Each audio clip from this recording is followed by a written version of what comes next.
lab practical. Yeah, I think this is something we can reflect as well. So when you're talking about having a good lab practical, what does it really mean? Maybe you'd like to share in the chat box about what it means to you when you're having a good lab practical. So I will try and open the chat box. Maybe Dr. Farah can assist me. So if there's any feedback in the chat box, Dr. Farah, what makes a good lab practical? So far not yet. Okay. Is there anyone sharing? Not yet. Dancy, Fazima, Freddie, I see a few friends inside from FSTS. Shaz, when you're doing a good lab practical, what are elements that are, what makes it good, that are important? So if someone want to talk also, you can, it's also possible, just unmute yourself. Semua orang pergi minum kopi kot. Right? They're eating and drinking. So Freddie says, yeah, okay, so we got some. Madinah says, need hands-on. Madinah said they need hands-on. Dr. Freddie said have the experience of doing an experiment. So Dr. Simon says student get to do hands-on. Dr. student understand what they actually do. And Dr. Shazina said lab in medical, immediate feedback. Okay, so that's really good. I think that's nice. That's quite a good overall capturing of what is a good lab, especially for the lecturers lah kan. That's our perception on what makes a good lab. But we also have to bear in mind, besides that, what are the students' perceptions on what makes a good lab as well. So if you ask the student what makes a good lab, I think most of them will tell you that actually they want to just get it over with lah, right?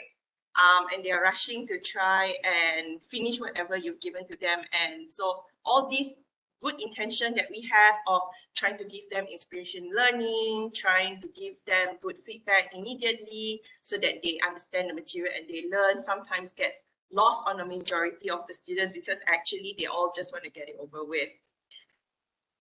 They might not actually be there. So that means that whatever ilmu that we are trying to teach them, and in terms of the, like when we give feedback and all this, is also lost to them because they are not really there. They just want to get it over with. So I think in this sense, in our lab, in my lab, especially for physical oceanography and the coral reef ecology, which I teach these two labs, I mean, these two courses have labs, very much had to try to onboard the students and adapt the lab so that the questions were something that was interesting for the student. So I'll share here now one of the labs that I had made for the students. So one of them is quite I would say they have to do some maths and they have to do calculations, and to make it interesting for them, I used a story that is a real story, so then they feel connected to it, and we try to watch a video trigger so that they can understand about how it happened, right? And this story is actually about these rubber duckies that had basically sunk with a tanker ship, a very famous tanker ship called the Hansa. And so these ducks went on a journey on the Pacific Ocean, and so they traveled around the ocean over many, many years. And actually, even until now, they're still finding these ducks in the coastal areas, along the beaches. And so this has been documented by people. So I think they even wrote a book about it, which is a Moby Duck. And it's a story about these buff toys that went on a journey around the ocean. So a lot of the students were quite, I would say, intrigued. So because it's almost like a mystery and a bit of like detective work. So that was how I tried to make it interesting for the students. I tried to give them very clear guidelines about the story and what happened and what is needed, right? So I think this is as usual. We try to give them basically enough support so that they don't feel like they will give up, because we are not there to give them a very hands-on work while they are with us, but then we try to provide all the guidance for them. So I provide them with the lab rubrics that they can read, and if they don't understand anything, they can come back to me, as well as additional materials that they can find a lot of additional materials online. And that includes giving them feedback even on things that maybe we think is not so important, how to do referencing style, how to format. I had to provide them in a written guidance so that it's easy for them to refer to it if they wanted to. So in this case, I choose the BJRST format. They are all first year students. So this is not too easy for them either. A lot of them are still getting used to formatting and citing in their work. So I try to put that in from the first year so that they can get used to it. All right. So far, am I okay? Can ikut now? Tak cepat sangat, Dr. Farah? Yeah, okay. So far, so good. Okay, so in this case, in the lab, we want to sorry, also... Dr. Aazani. I think do you want to answer the question now, or you want to, because someone is raising hand, maybe you nanti want lah. to, okay, after the, okay. Because I cannot actually see the chat box. Yeah, unfortunately, tak biasa dengan WebEx, so can't see the chat box. Yeah, I'll answer that at the end. Thank you. Right, okay. So this is an example of some of the data and guidance that I have also provided for them in this. And in the end, for this, the intention is that the students will still be able to learn what I will call the more hard skills lah. Yeah. Instead of them using the map, so traditionally in the class, usually I would give them a map and they will be drawing the points of landing. So they will be learning latitude, longitudes, and they will plot the landing. But now, because it's online, so I've moved towards them learning about Google Earth. If they are rajin, and they want to learn other mapping tools, is also allowed.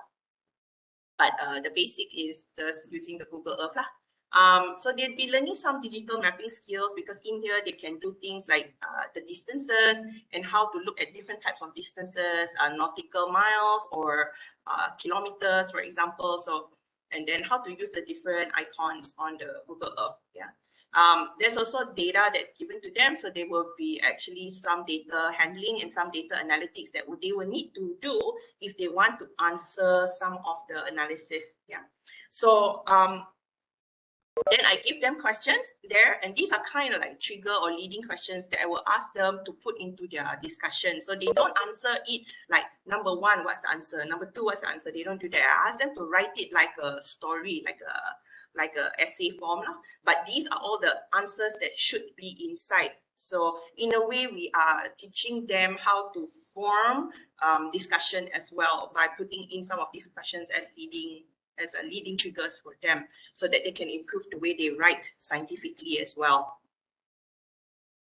All right, so I do think that a lot of the times in the lab, it's not really only about these hard skills that they are learning, but there are a lot of soft skills that are involved. And I think this carries on from the education department emphasize on 21st century skills, right? And if you look at 21st century skills, you Google about them, a lot of it is not just, them learning about data analytics. It's also a lot about them doing communication, information literacy, how do they have a technological literacy, how do they find information. So all these kind of things I try to incorporate into the lab by actually allowing them to learn and look for materials themselves in answering their discussions.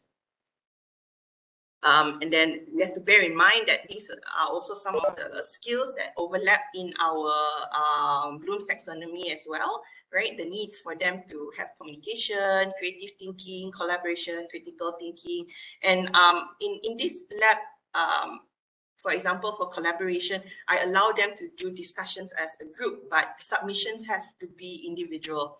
So the reflection component as well has to be individual, so they don't usually copy that part. You can see that the students do try to give a reflection about the lab and this journey of learning while they are experiencing the lab as well. So I've tried to allow that for them. So now in the only issue I think is communication. That one is a bit harder to capture with this particular lab. So I think it's also a reminder that I wanted to try and do this as a face-to-face lab. I do provide a face-to-face class where we talk about the thing, and then the students can do it if they want. But a lot of the times the students say that they can't run both the lab and the class and the software, everything all together on their computer. So there's limitations in terms of technology, trying to run this kind of labs online, where if they open Google Earth, it takes a lot of RAM, then it slows the laptop down, then your internet is also slow, then everything slows down, it doesn't really work. So we have to be reminded that this picture I got is from the National Key Result Area. So it's a report from the Kementerian Pendidikan. And you can see that in terms of the average scores, generally already in Sarawak and Sabah, our students are lower in composite scores. So they're coming in with weaker skill levels. And then on top of that, they also have further challenges in terms of the technology access. I don't have the data here, but I had actually collected data myself that shows the students from certain rural areas, especially in Sabah, Sarawak, will have limitations trying to join these online lab classes as fully online. Very quick notes, I would say, for reminder before I close up soon after this. The students need to be reminded on the topics that are covered, and then try to make it interesting so that they are onboarded, and then make the instructions really easy to follow. And then discuss with them what we are proposing to do and how they should submit it and everything, especially submission because everything is digital already now. Some of them can't do on eLEAP, so they may email or they will WhatsApp the lab result answers. And then also the time frame, I negotiated with them about the time that they need so that they will submit on time. I find that if I negotiate with them the time, they tend to submit it on time because they themselves chose when to submit it. And then always provide extra assistance. And for this class, I still have lab demos so that the students, if they cannot reach me, they can still ask my lab demos on WhatsApp about the lab class that we've had. Right. So I think I won't go through this too much, maybe because how's my time, Dr. Farah? Okay, okay, still have time. Still have time? Okay. Okay, then I will just go through this very quickly. So when we are running the lab, I do this brief introduction, right? Like I mentioned before, before the start. But really, when we're talking about understanding the topics deeper, so if the students want to have this opportunity that they're learning beyond the lab and then they need references, be very wary that when you're doing the digital class that we have to kind of make it personal. That means if I don't allow them the platform that they can reach me or reach my lab demos, then it's quite difficult for them to feel this supported, or like Shah said earlier, this immediate feedback when they have questions, or this experiential learning, if they don't have that support where they can still WhatsApp me or call me if they need to ask questions about the lab. So I kind of have to allow that they are able to contact us. Right. And then I also like to point out that as researchers, sometimes we detach ourselves from the labs that we do because we tend to choose labs that have been either done by senior because we inherited a course, and so we just use the same lab that our seniors had done.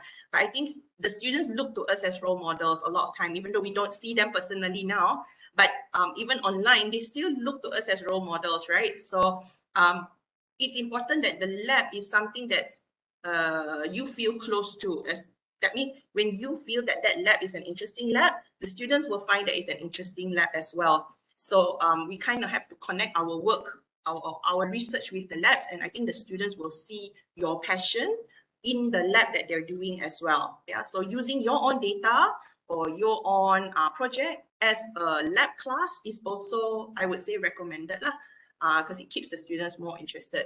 So I think maybe there are a lot of scientists among us today that had watched these X-Files, right, when we were young.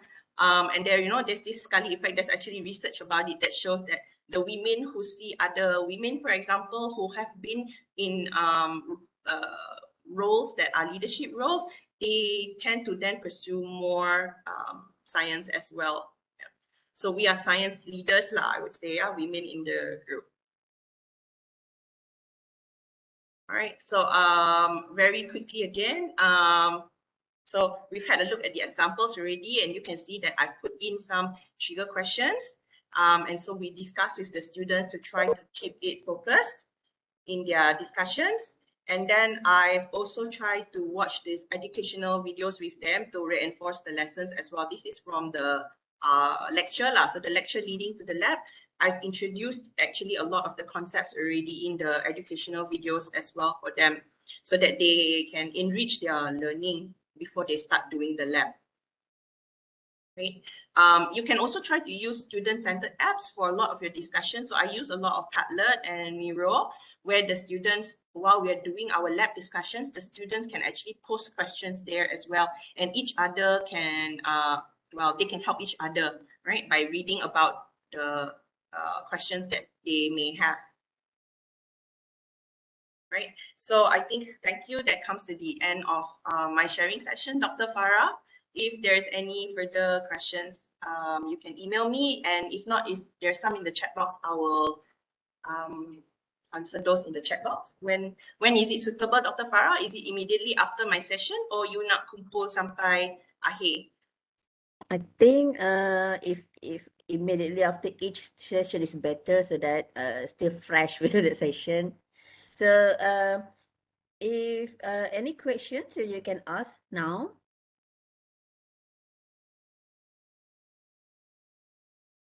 Okay, Dr. Aazani, I have like one question. So that so for your lab, so your student need to provide with the lab report, or what kind of report, or maybe you ask them to do the video presentation, or how they submit their report? Yeah, so my students actually submit a report. I'll share that with you as well. Is that okay? Yeah. Yes. So can you see the PDF? Yeah, because the PDF. Okay. So so this is an example of a good report lah from a student, yeah. So I think Dr. Farah pun kenal kan student ni kan? Sorry, I should have blacked out her name. All right, so she gives a good introduction, objective, and then she puts out all the materials that they use, everything. And then she includes the lab punya analysis lah. Yeah, so she plots out the locations and then she draws them. And then in the discussion part, she answers all the questions based on the triggers that I have given her. Yeah, so I would say that this was a good example of a lab report, and then she puts in her references properly as well. Yeah, and then she includes her reflection. So I think this is an example of a good one, and I asked them to still provide it macam ni lah as a written form, because the intention is actually I want them to improve their scientific writing as well lah. Yeah, so that's why I give them a lot of guidelines on actually how to write it out. We have to bear in mind, a lot of our students, when they come out, the biggest issue that majikan bagikan is that our students don't know how to write reports well.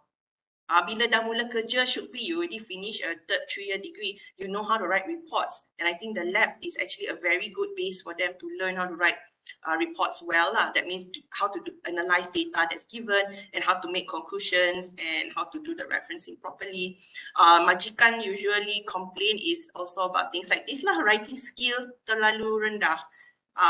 And I think that the lab is actually a good platform for the students to enhance this skill lah. So we should not for me lah, we shouldn't change that lah. Yeah, I found that the report also very comprehensive. The student actually understand what they need to do, and with the appropriate analysis, the student also included in your report just now. So that's very good. Yeah, the intention is that lah, memang akan ada yang terlepas. I would say terlepas lah. The terlepas punya tu is usually even the lab class dia tak hadir. So that one then we can't do anything lah. Sebab you nak guide dia, kalau dia tanya you soalan, you nak guide dia, you can't repeat the whole class again for them, you know. We do have the recordings. So I will tell them, okay, kita ada recording too. You try to follow the recording, and then you can still contact the lab demo and contact me lah, even afterwards. But biasalah, susah jugalah kalau dia tak nak hantar juga. Even I told them just copy whatever is there and then just write your own analysis sikit. Kalau dia tak nak, we can't force them, which is different from a face-to-face, because in a face-to-face, there's like some people mention about this immediate feedback. Immediately you can like bawa tukul lah, you can, and you like can tukul them to at least submit something if there's a face-to-face class. But a digital one, you can't be there to tukul them lah. Yeah. Yeah, that is some of the limitation that we have online. It's very, I think almost all of us have some that kind of problem in online teaching and learning. Is there any question from other lecturers? Dr. Aazani, we have one question on chat box from Ms. Ratnawati. Hi, Dr. Aazani. How many lab sessions are there in this course? Okay, so for the physical oceanography course, I have 2 labs. Each lab is a 3-hour punya session. So actually it's quite, I do have quite a lot of time with the students lah. For the coral reef ecology one, I split it into 3, and then I do smaller topics, macam adapt the topics to suit the timing and the ability of the student. Sometimes maybe kita want to do the same in terms of quantity covered, the same macam face-to-face punya, which we cannot lah, because the student have to do a lot more self-learning and self-exploration in the online punya. So we give them a smaller scope, but in my case, I give them a smaller scope, but they learn deeper into the topic instead of having nak cover banyak, wider, but not so focused. So I think that's the only thing that we had to revamp lah for the digital content. It cannot be too wide. It's easier to have a smaller focus with deeper meaning. Yeah, so you can go for a higher cognitive level, but a smaller focus if you're doing the digital one. Yeah. So only 2 for the physical oceanography class, because the student need time to baca and digest lah, I would say. Yeah. Thanks, Ratna. Okay. Any more questions? I'm not sure how other people had done their lab, whether they had to adapt that or not lah, in terms of, you know, focus lah. Yeah, I definitely had to bring the focus smaller, but they can learn more of this one focus daripada macam dulu the lab is like very wide.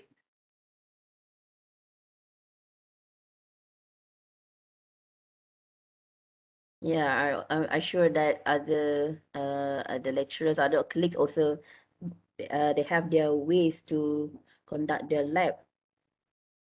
Freddie Yeah, has that's a question. So Freddie asked about sacrificing the hands-on. Yeah, so Freddie's literal, that one is hands-on, like using your hands, kan? Okay, for the lab. Do I have courses with such requirement? Yeah, so I think you saw just now, kan, that I do a coral reef ecology course. So the coral reef ecology course actually, it used to be a very hands-on class. Yeah, so in the past, we even take them for field work. That means they will be snorkeling or scuba diving for those who have experience. And they are actually literally doing the counts in the water. But due to many factors, including student numbers, we can't bring 70 students to the field to do diving anymore. That's just not possible, right? And it's not safe as well. We don't have the OSHA ready for that. So now I do a pretend punya, a pretend punya lab where they are, as if they are doing a belt transect, which maybe in your field also you guys got to kan. So you can do a belt transect. So I simulate a transect and I put in corals, right? And I digitize that.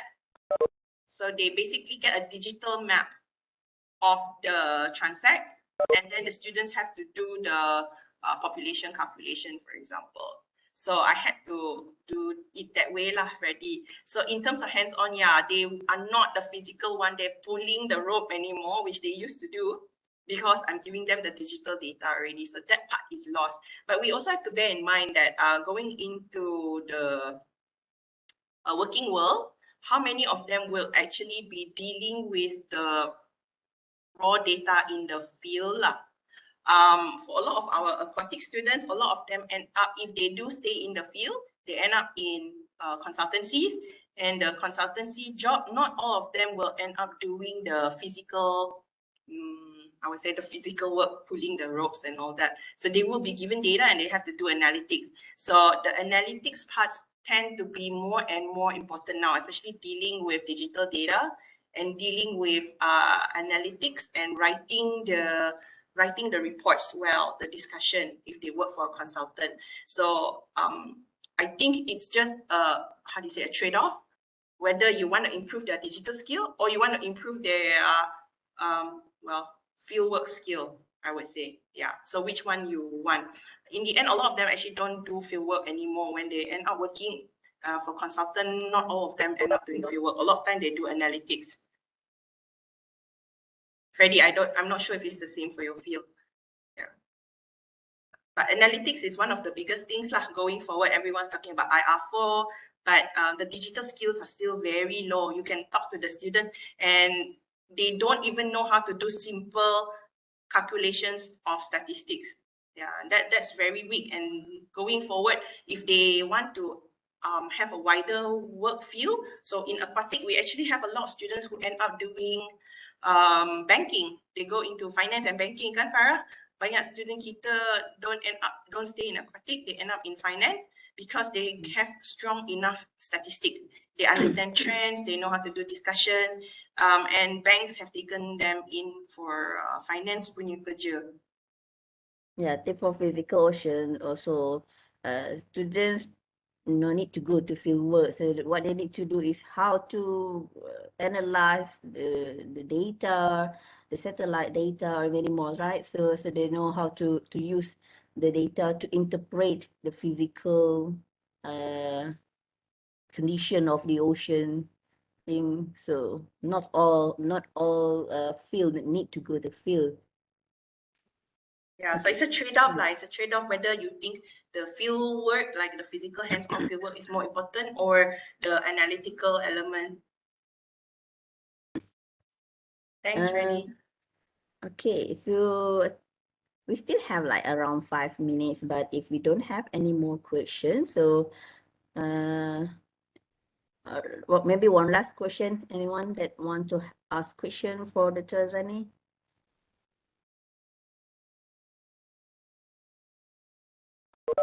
I don't think there's any right way or wrong way of doing the lab lah. In the end, it's the lecturer do what they feel is the best for the students, for their students and for their course. Yeah, not saying that my way is better. Sebab penat lah. Penat selalu tengah malam student WhatsApp and all that. Yeah. If can, I also prefer face-to-face. 3 jam je, then habis. They will do the work instead of dragging 2 minggu, students still WhatsApp you tengah malam. Okay, so I think there's no more question from our attendees. So thank you very much, Dr. Aazani, for very good presentation. So very good to have student perception, lecturer's perception, and you start with story of rubber ducky, and then I think that's the interesting way to maybe to estimate the ocean movement something, and it shows in the report as well. And you also have instructional material and rubrics for your lab. So that's very good. Thank you very much, Dr. Aazani, for your talk. So to proceed to our next presentation, I would like to invite Dr. Madinah. Dr. Madinah, are you ready? Okay. Is it hear my voice? Yeah, I can hear your voice. Okay. So I will take part for second as a second presenter for today. So I need to share some file. Okay. Okay. So good morning to all of you. So now thank you for Dr. Aazani for a good sharing for this morning. So next is for my turn. I want to share about what is DGL. So it's not AJL. So it is about the diversity global learning. So for this morning, I will sharing you about the what is diversity global learning that have been implemented during last semester. So for your information also, this kind of DGL just for the first time have been conducted for my course. So I will be share what our team have been done for implement the DGL. So this is the content what I will present for today. So we will proceed about what is diversity learning is about, their definition, and then what the indicator requirement basically for they can Sorry, become can you make it bigger? Boleh buat can you, slideshow ke? okay. All right, thank you. Okay. Okay, well clear. So is it you can what the requirement that need for DGL, and then I will give you the example of the course that have been implemented, and then what the requirement to achieve the DGL, and also what the challenges and recommendation to all the faculty member when want to implement this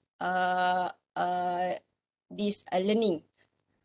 So what is this DGL? So as you know, DGL is about the diversity / for global learning. So in terms of definition, DGL is learning about the concentrate about the connection and interdependence, and that can help students to develop awareness of other, and they can sharing and gain perspective with diverse people outside their community and from other part of Malaysia and around the globe. So diversity global learning also involve the critical analysis of an engagement where they interdependent global system and legacy, and also they can implement for people life and earth sustainability. This is about their definition. So to implement what the mode of basically for the DGL, so the mode of learning that you can implement is about face-to-face. Either you can be learned as a face-to-face, either on-site, online learning, and also the MOOC taken with other global learner. And then to implementation strategy, so this can be conduct either they are stay alone by course, and then they can embedded in the course, and then the special study abroad of student mobility, either inbound or outbound, and they also can implement implementation in the extra curriculum or core curriculum. So for the DGL learning activity, this is get from the BPPA about the what is DGL. So they can have a 4 learning activity that can be conducted, where firstly is about the study of topic on different between diverse group, and then you can engage with diverse other outside the learning community, and also involve the intercultural study that can be argument by experiential learning in the community and or by study abroad. Last but not least, the learning activity then can include as a DGL is about the engagement with expert and peer from other part of the world. So in DGL also they have some kind of assessment that need to be included or need to be documented, as for example like reflection, log, blog, journal, and then you can give the example, give the assessment for portfolio, research report, project report, term paper, critical analysis, case study, or a product and a computer program, application or robot and address or specific needs. So all faculty can be doing some kind of assessment as a DGL. So the criteria that have been proposed to achieve the DGL is about at least in the one faculty. For KPI for faculty is one course per program, and the activity and or assessment might be included for at least two minimum of activity and assessment. So this is criteria to achieve the DGL. So this is the guideline for when you want to implement the DGL for indicator and requirement. So in here you can give how the at least 15 mark need to achieve for the KPI 1 for future ready curriculum under HIPS. So in here they have a course plan, and then you need to submit the evidence for activity, and then either the appointment letter or photo or some of student work. So this is might be include. So and then you have need to have evidence for assessment. So this is might be include for requirement to achieve the KPI.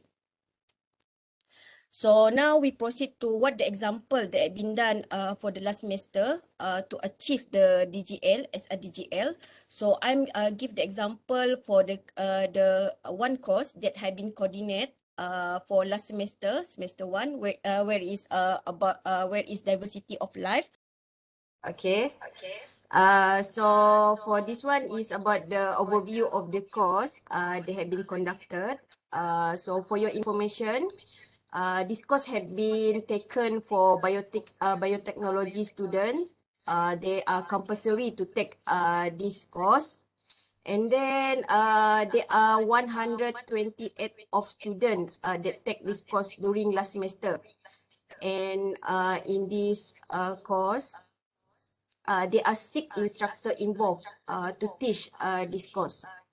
So for the learning outcome, what we want to achieve is for the CLO2, where we need to include identify the important and effort in sustaining the biodiversity. So that's why we put the DGL as a part of the CLO2. So the criteria that and planning that we want to take DGL as embedded in this course. So firstly, it's about the learning activity. We want to engage with expert and peer from other part of the world. And then the assessment we want to give to student is about the reflection. And then we invite the international speaker sharing about the world diversity during the class. So this is our instructor for this course. Okay, so for this course, this is about the course plan that we plan for the overall of this semester.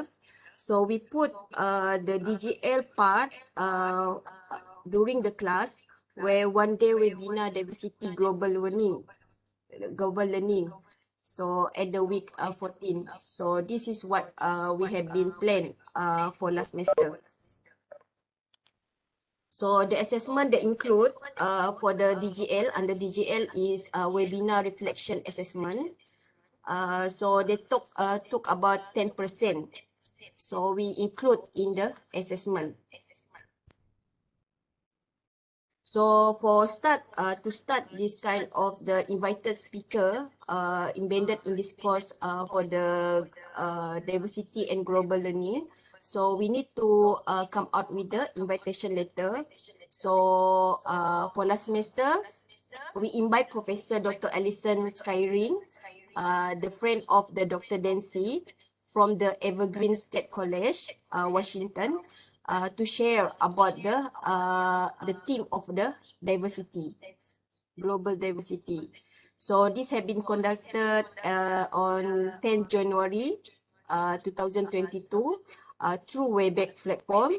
And however, the time is quite different. So we conduct during the class in the morning in Malaysia. However, there are at the night in the at the Washington. So this is the invitation letter that we give, and it's a formal letter to invite the speaker. So this is the poster that had been created to make it fun, and then all the students can be joined this webinar talk about the global learning talk by Professor Dr. Alison. So this is some kind of activity that have been done. The photo that be taken during and after, and also the slide have been shared by the Prof. Alison. So during the kind of activity, this is quite interesting and quite surprised during the cohort for the biotech student last semester. They quite active to ask question during the sesi tersebut lah. Okay. So after that, after the finish, we need to come out with the appreciation letter. So during last semester, what we are quite surprised, Professor Dr. Alison did not want any token by our faculty. So they need appreciation letter only. So yang ni kira macam sepatutnya kita boleh je bayar untuk speaker kan. Tapi dia tak nak terima, so dia memang ikhlas untuk share about the knowledge and share about the diversity global punya sharing lah. So this is kind of example of reflection from the student that had been give. So in here, this is we give the 10 marks because they are belong to 10%. So this is kind of example that a good reflection. So each student after they attend the webinar, they need to submit the reflection through eLEAP. So this is compulsory because they will take about the 10% marks. Even though it's quite small in marks, but they are quite important for the student. So this is kind of the example. They share what they learn, and then they give opinion, and also what they will take from the webinar. And then this is the another example for reflection. Is quite low. Some students are quite lazy to write any their opinion or some on. However, they have a mark because they have effort to submit the reflection. At least they have learned at least the keyword regarding the webinar during the webinar. So during the webinar, during the implement this DGL, so they have several challenges because this is for the first time to me to conduct the DGL with our team.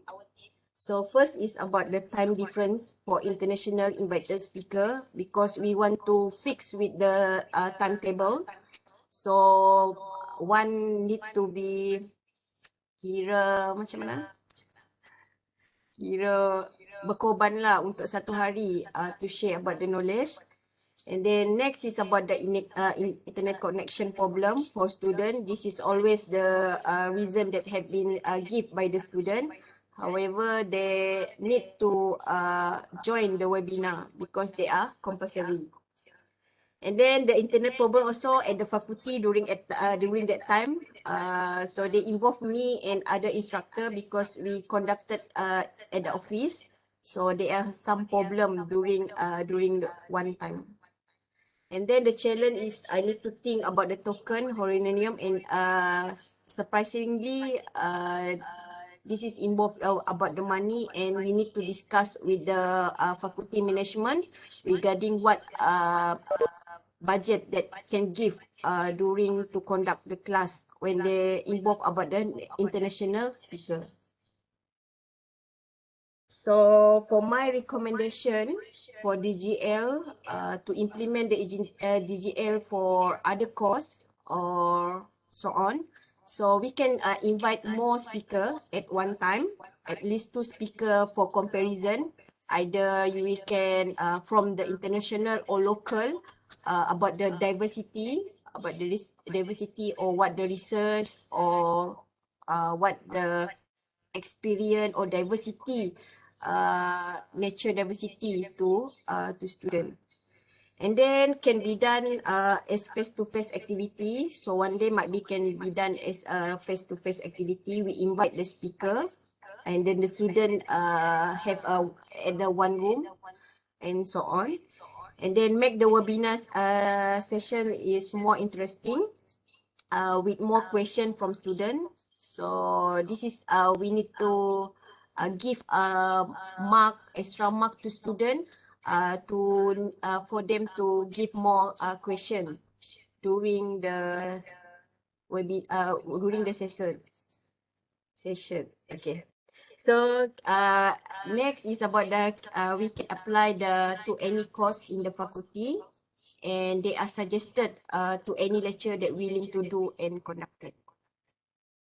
Okay, so that's all. Thank you. And any question? Thank you very much, Dr. Madinah, for a very interesting presentation. Apa nama, I think I find it very interesting. You invited professor from Washington. Yeah, how many time difference from US and here? Berapa jam? 5 hours. 5 If I'm not hours. mistaken, yeah. Yeah, only 5 hours? No, Sebab it's dia 13 hours kita different. 11. 18 dah. 13 hours different. Sebab kita 11 hari bulan, mereka baru 10 hari bulan. That's it. Satu hari beza. Oh, 1 hari. Yeah, it's very huge challenge, but I think very good one for the is it the first time this course inviting for the first? Yes. First time. Because need to achieve the hit. But I think the first time also very good because you already actually when you are presenting here, I can say that you already achieved the for DGL because you invited speakers from abroad and you have a session with students during the talk, and student can ask a question and also student write a report, reflection report. Yeah, I like the idea of invitation and appreciation letters to our speaker. So that can be a good practice as well. Okay, then. Okay, got a good question Good from yeah, Dr. Dr. Vu. Vu. So they might be considered invite speaker from neighboring country. Yes, can. At least they are international. Dr. Wu. Yeah. And then for honorarium, how you overcome this? Actually, we have been discussed to our management.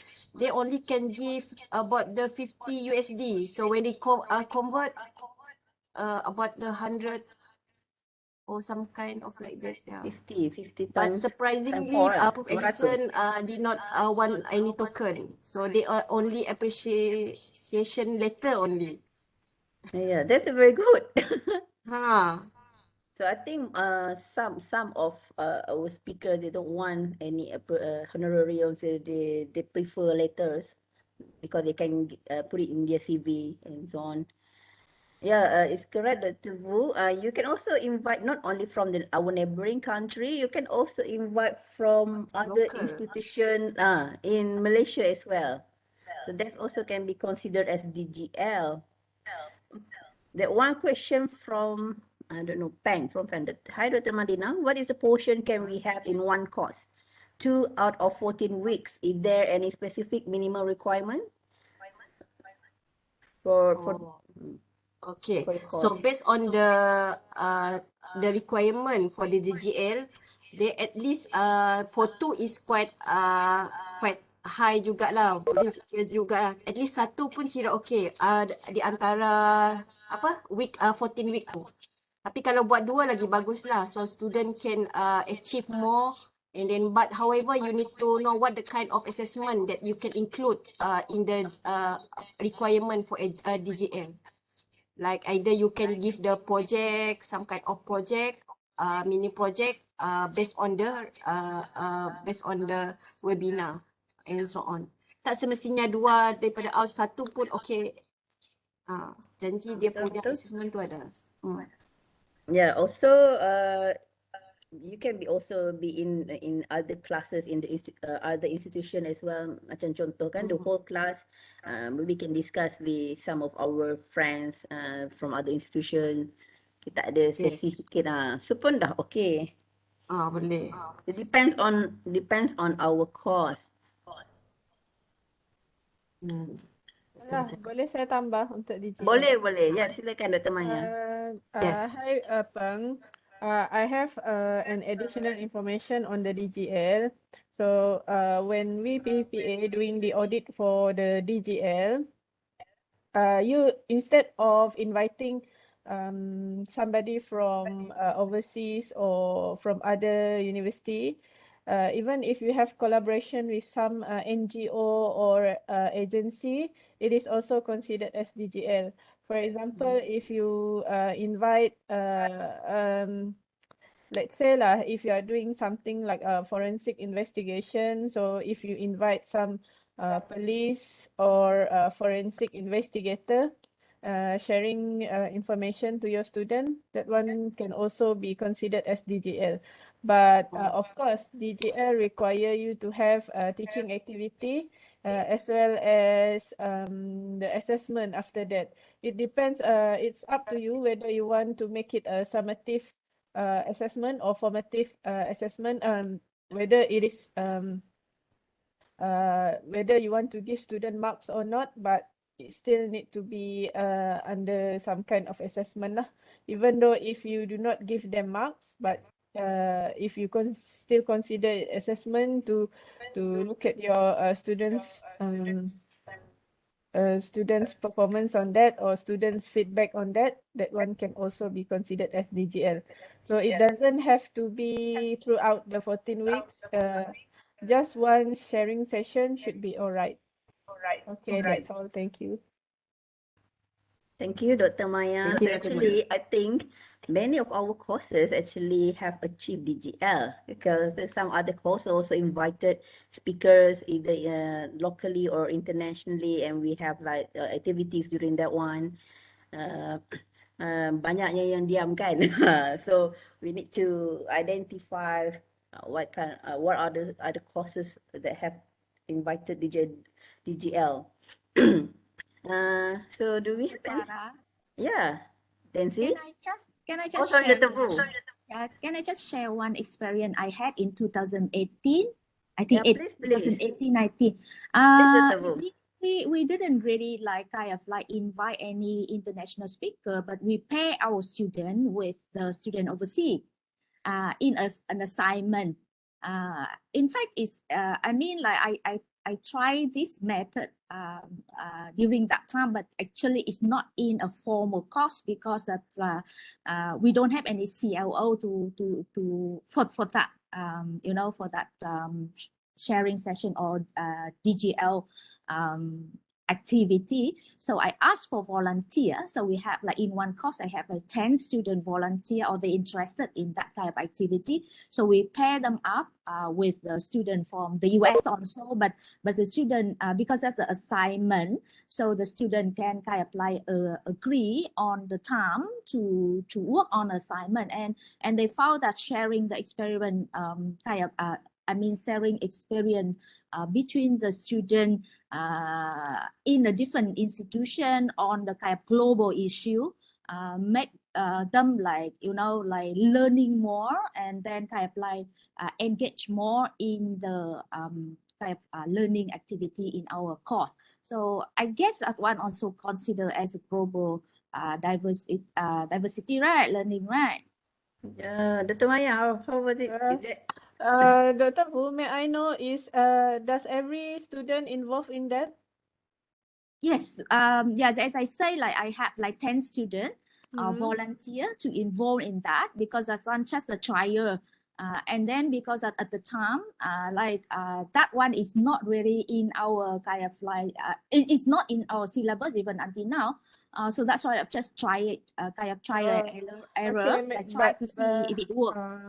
Okay, if you want to implement this for DGL, it should be everyone involved. All of your students should be involved, not Yeah, not I know, only, I know. But then I but say but just that try one it. can be done, Yeah, so I that's think what it's a I good wanted to idea. say. Yes. Yeah.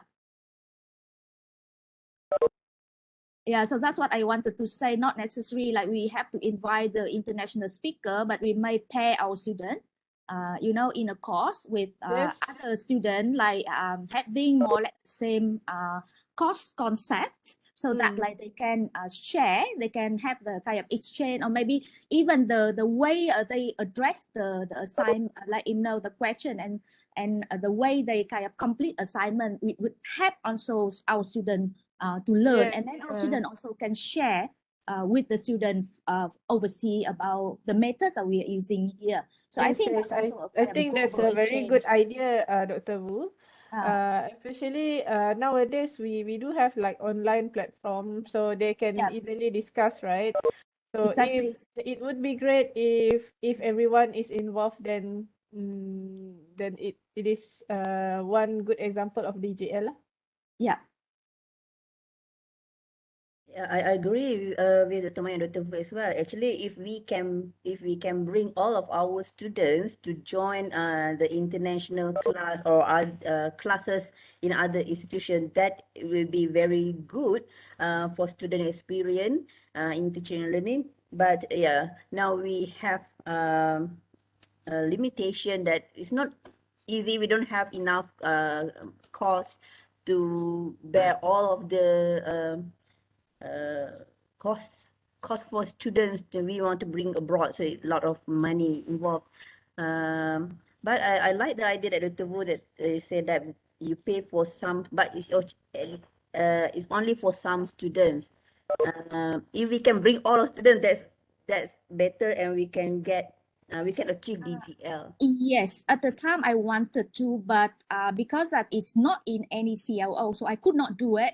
So I wanted just to try the method, you know, because I was approached by some lecturer overseas whether it would be good idea for us to pair. But I said I could not like leave, like you know, like let all of my students. So I would just like you know do some type pilot experience, like just but then after that, like you know covid, and so we didn't really like continue with that kind of thing. But I think that would be a very good experience for our student.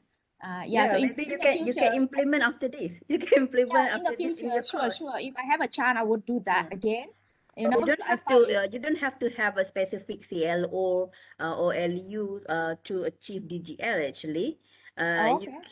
You can make like maybe one assessment, maybe assignment or reports to be as a DGL assessment. Like Dr. Maya said, it can be formative or summative. So either it have marks or no marks, still you need to have some assessment for that one. yeah. You don't have to have a specific CLOs like SULAM. Yes, you need to have specific CLOs, Yes. but for DGL, no. Yeah, but at the time that I started, like in 2018, like we haven't really talked much about the GDL.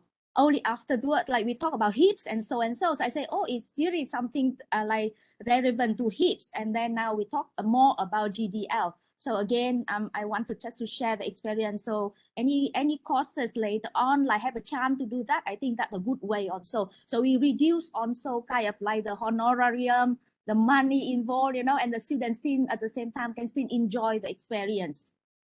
Yes, yeah. Maybe you can discuss if you want to invite one of your friends from maybe from other country to discuss, do they need honorarium or do they need letters like Professor Listen just now, she need just appreciation letter instead of honorarium. So that thing we can discuss internally when we want to conduct that one.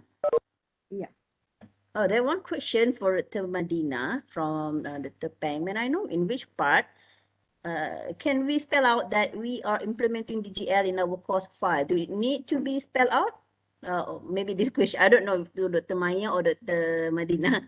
As Dr. Maya said, we do invite or did DGL without we knowing. This can also answer the Yes, concern that Dr. Peng, if you want to claim the DGL in your for your program, it need to be spelled out. For example, if you are implementing DGL in your course, what you need to have some few evidence. For example, the first one is the invitation letter. Either it is a formal invitation letter or it can be either email or it can be either WhatsApp, as long as you can provide that evidence. And then if you can also provide, if you have the material for the sharing, I mean, if you have the PowerPoint of the speaker, you can also attach it as your proof. And then one more thing, because DGL, you need to have an assessment. So when there is an assessment, of course, you need to have instruction material of your assessment. And then you also need to have like a rubric. So if you are just doing the quiz, so answer of your quiz should be all right. And then one more thing is one example of your student's work. Like Dr. Madinah has shared before, because the assessment that she have for the course is reflection kan. So there is a proof of the reflection lah, students' reflection. That's all lah we need. Yeah, actually, it's not too difficult to Because if you already achieve implement DGL. DGL, you already got this thing already. We don't need so many evidence on the sample works. We only need one. At least one we can see that you are doing it in your class. Okay, I hope that answering your question. Okay, thank you. Thank you, Dr. Maya, for helping make it more clear about DGL, and I really hope that many lecturers after this can implement DGL in their course to make our courses global and more interesting in our teaching and learning, because that's also related to our real life problem and real life issues that been highlighted globally. So it's very interesting for DGL. All right, okay. So if you have, if you still have more question about DGL, you can write in the chat box. After this, I will read it, or Dr. Madinah or Dr. Maya can respond in the chat box later.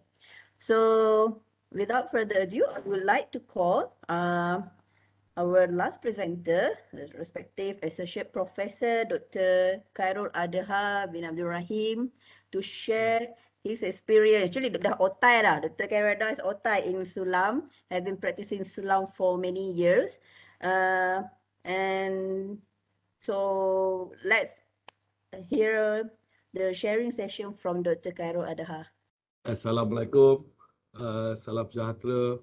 Terlebih dulu saya nak ucapkan ribuan terima kasih kepada Dr. Farah Rekam yang sudi jemput saya untuk berkongsi pengalaman ataupun aktiviti SULAM yang telah suara tak berkeluar, masih lagi recovery dalam demam.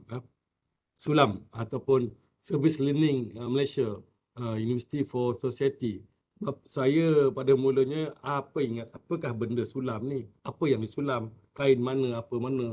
Saya tak faham. Dan bila saya involve dan mengetahui sebanyak SULAM, saya dapati ia merupakan one of an innovative idea to bring higher education student toward the society and to help improve their life in many aspect lah. Saya ambil daripada SULAM punya brochure. Dia ni, according to earlier English, it is one of the form of experimental education, where learning occurs through activity of action and reflection of students, work with other communities, learning to community problem, reflecting their experience, that to seek to achieve a real objective for the community and deeper understanding for themselves yang dah dibuat oleh tarifan earlier English dan 1999 lagi. Apa ni Apakah objektif SULAM sebenarnya? Dia adalah satu usaha untuk meningkatkan aktiviti pembelajaran dengan menghubung kaitkan dengan praktis di dunia yang sebenar lah. Saya campur-campur cakap, tak kisahlah kita orang Malaysia. Meningkatkan sasiah jati diri, kemahiran sivik dan kewarganegaraan di kalangan para pelajar yang pelbagai etnik dan kaum, bangsa dan agama di negara kita. Dan ianya juga bertujuan untuk memenuhi keperluan komuniti sama ada melalui aktiviti sukarelawan dengan menggunakan kemahiran, kepakaran pensyarah dan pelajar mengikut disiplin subjek sama ada dalam bidang sains, pertanian, bioteknologi, kimia dan macam saya fokus kepada sains akuatik. Di samping mewujudkan persekitaran, kerjasama, jalinan antara pelajar, pensyarah dan komuniti di mana tempat usaha kita untuk menjalani SULAM itu dilaksanakan. Dan ini juga memberi peluang kepada agensi, syarikat korporat dan NGO dalam sebagai satu sumbangan komuniti dengan usaha kita sendiri melalui corporate social responsibility ataupun CSR lah. Dan secara amnya, aspek asas pelaksanaan aktiviti SULAM dalam komuniti ini dianya melibatkan adanya jalinan kasih sayang, kemesraan, kebahagiaan serta saling menghormati pelbagai bentuk masyarakat, komuniti, kaum yang terdapat dalam satu society. In other words, it's based on the love, happiness and also mutual respect lah. Cepat sangat ke? Boleh? Boleh tu Farah? Hello? Boleh Dr. Khairul. Jadi what is the role of academics dalam kita melaksanakan aktiviti SULAM ni? It actually create a learning environment where sekolah are connected to society's issue through the civic engagement student, through their dynamic teaching activities and also experiential learning lah. Ini adalah salah satu gambar ini aktiviti saya jalankan bersama dengan mahasiswa undergraduate and postgraduate from Untan University di Asas Jaya Laut bersama dengan dosen mereka ataupun lecturer mereka di suatu masa dulu sebelum COVID, and also daripada UNIMAS, Universiti Malaysia Sarawak.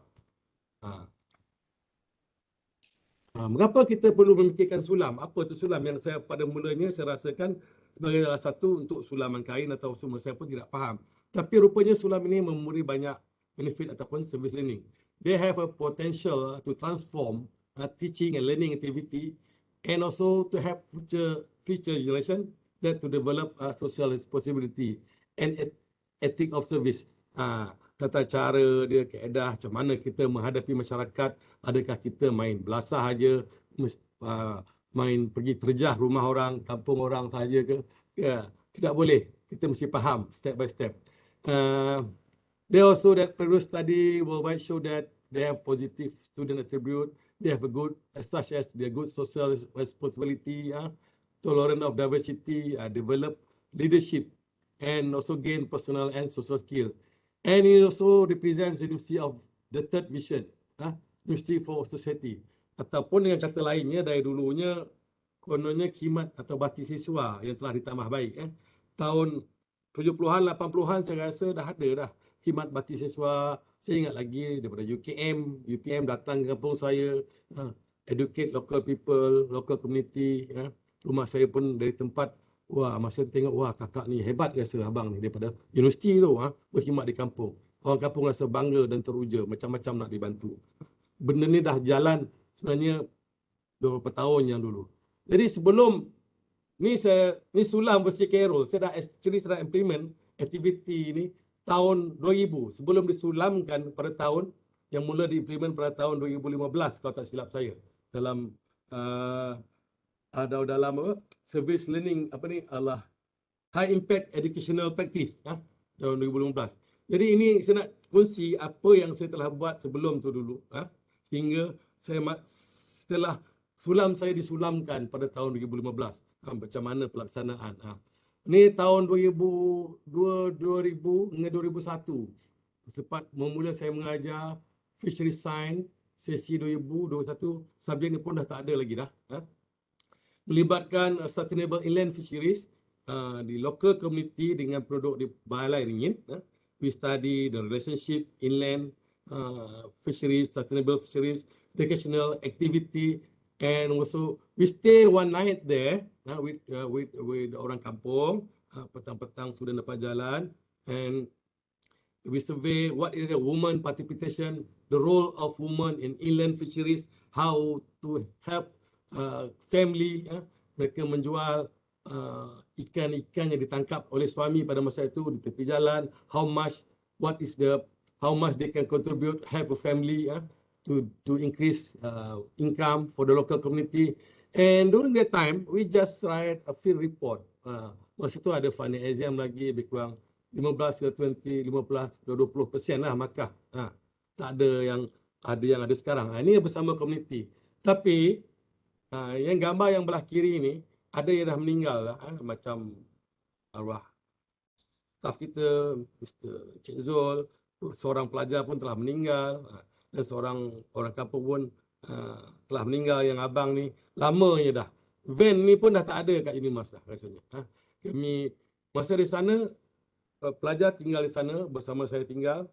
Kami survey satu kampung, buat report, dan kami educate macam mana how to sustain, to manage the fishery resource yang lebih teratur masa tu. Sekarang pelajar ni pun dah jadi fisheries officer dah. Dan hasil dari situ, daripada tahun 2000 tu sampai sekarang, we still have a good connection, relationship with the local community. Ni yang keduanya Pulau Salak. Kami adakan aktiviti awareness program. Ini salah satu with the bersama program akuatik, NGO, itu melibatkan Mission Natural Society dan juga komuniti penduduk tempatan untuk membuang sampah. We adakan awareness program. Pelajar masa tu buat report, masa tu Dr. Rosaliana involve bersama. Setiap pencerah muda involve in this project sulam saya. Saya akan tunjukkan satu persatu. Yang ini mula dengan Dr. Ros, sampai 2007 kalau tak silap. Kami bekerjasama juga dengan DBKU, di Dewan Bahasa Pusaka pula. Dewan Bandaraya Kuching Utara untuk mengangkut sampah ke daratan. Jadi kena melibatkan banyak kerjasama, FRST, community, Mission Natural Society. Inilah ini adalah aktiviti antara yang kami jalankan. Pelajar terpulanglah dengan gaya yang gaya masing-masing bersama dengan penduduk kampung, mengutip sampah di kawasan perumahan. Kita mengajar masyarakat menjaga kebersihan di sekeliling rumah kita, menjaga kesihatan. Itu antara satu objektif supaya penduduk kampung tidak membuang sampah merata-rata. Kita bagi guideline, bagi tunjuk ajar, bagi pedoman. Kita kerjasama gotong royong, asingkan sampah dan plastik, supaya mereka tahu menjaga tahap kebersihan supaya mendapat kesihatan yang lebih baik. Ini pun student kita, bukannya saja student kita student luar. Ni Takaya, student kita yang dari Jepun pun quite interested. Semangat dia untuk sampai pakai life jacket mengutip sampah walaupun telah di daratan. Tak buka-buka sampai habis program. Sponsorkan buat program di Pulau Salak. Ini salah satu aktiviti yang pertama sebelum disulamkan.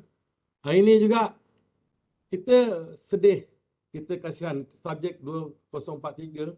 Salah satu aktiviti selain menangkap ikan, kami buat juga pengurusan mineral di kawasan pantai. Dibuat beberapa kali sebenarnya, setiap kali program. Kita melihat sampah sarap yang banyak di kawasan pantai. Kita sama-sama bergotong royong membersihkan bersama dengan penduduk kampung. Tapi kebanyakan student kita lah yang buat di kawasan Teluk Berungi. Timbang sampah tu dibersihkan, diasingkan bersama dengan penduduk kampung lah. Ni salah satu aktiviti yang dijalankan, banyak sampah ni. Ya. Kesian 3 hari panas. Ini antara aktiviti dengan pelajar. Kita longgokkan bulan berapa, bulan 3 saya tak lupa dah subjek ni ya. Dan kita mintalah kampung, penduduk kampung, lori daripada apa, JKK kampung sediakan lori, kita bayarlah. Minta duit fakulti atau apa semua. Untuk kita sama-sama membersihkan sampah dan sampah serap. Dan bila kita tengok, ini kawasan, exactly kawasan yang berhampiran. Bila pantai kita sudah cantik dan bersih dari sampah serap, kita pun seronok nak mandi. Kita rasa tidak terancam. Berkelah pun rasa seronok dan gembira, ceria. Ini di pantai Teluk Berungi, pantai Pandan, depan rumah Haji Bujang tu. Bersih kan, bila telah dibersihkan oleh semua oleh pelajar-pelajar kita. Ini salah satu aktiviti lah. Dan kita juga mengajar supaya pelajar kita bukannya hanya ada di dalam bilik saja melihat aktiviti nelayan. Saya ajar dia pergi ke laut, tangkap ikan dengan boatman, sebelum tu ada briefing. Biar mereka merasai berapa jerih, pahit, panas, ribut pengalaman kehidupan seorang nelayan. Supaya bila satu hari nanti, bila dah keluar, jadi graduate, tidaklah suka hati kata bayar, pakcik ni mahal lah jual ikan. Bila kita dah merasai berapa susah payah hanya turun ke laut, baru mereka tahu apa susah payah.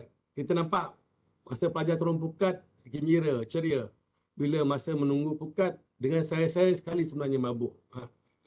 Untuk waktu aktiviti ni. Mereka makan di pantai, kita prepare lah. Kita kena well manage lah. Jadi bila saya cakap tu, supaya kita mengajar dia. Jadi kalau tak nak susah hidup, kita kena belajar betul-betul. Kita kena usaha lebih pandai supaya kita jangan main-main. Jadi banyak aktiviti pembelajaran. Di samping mereka mengalami real situation menjadi seorang nelayan, mereka juga boleh berfikir. Ini subjek daily life in aquatic science kalau tak silap saya. Kalau tak silap saya waktu tu. Bukannya pelajar FSTS, banyak pelajar daripada FSKPM, medik, social science, ekonomi, banyaklah yang mereka join di grup. Tapi mereka sukses bekerjasama melakukan terbaik waktu tu. Malah muka merah, panas, sunburn. Ini pula versi SULAM, versi Khairul, aktiviti yang telah disulamkan di mana di bawah Pelan Pembangunan Pendidikan Malaysia yang dimulakan pada tahun 2015 hingga tahun 2025 di bawah High Impact Educational Practice. Baru mula saya masuk. Sebelum ni cuma aktivitinya student write a report, aktiviti banyak 20 atau 30% pada aktiviti pengajaran dan pembelajaran. Selepas adanya SULAM, Service Learning di bawah Pelan Pembangunan Pendidikan Malaysia, dia lebih teratur, lebih sistematik, lebih dikemaskinikan. Di mana ada banyak key component dalam SULAM ni lah. Kita kena evaluate the course content, they have a reflection student, community, selepas heavy activity, service yang dibuat, aktiviti yang dibuat, di mana pelibatan student, lecture dan community, bagaimana respon, di mana macam subjek yang sebab ni tidak ada lagi 100% fun and exam. Itulah saya rasa masa saya buat SULAM 2000 ni mungkin pegawai yang macam SULAM tu masih lagi di bangku sekolah ke atau masih belajar lah. Sekarang ni bila dah ada ilmu dan memikirkan gabungan daripada bakti siswa, gabungan daripada teaching and learning activity buat student fikir, mungkin mereka datang timbulnya idea supaya ia lebih sistematik yang dapat dimanfaatkan masuk dalam SDG atau sebagainya yang lebih komprehensif lah, lebih tersusun.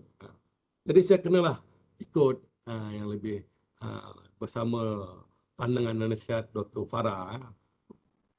Inilah service learning yang pertama yang saya buat. Dia tak semestinya kita kepada komuniti.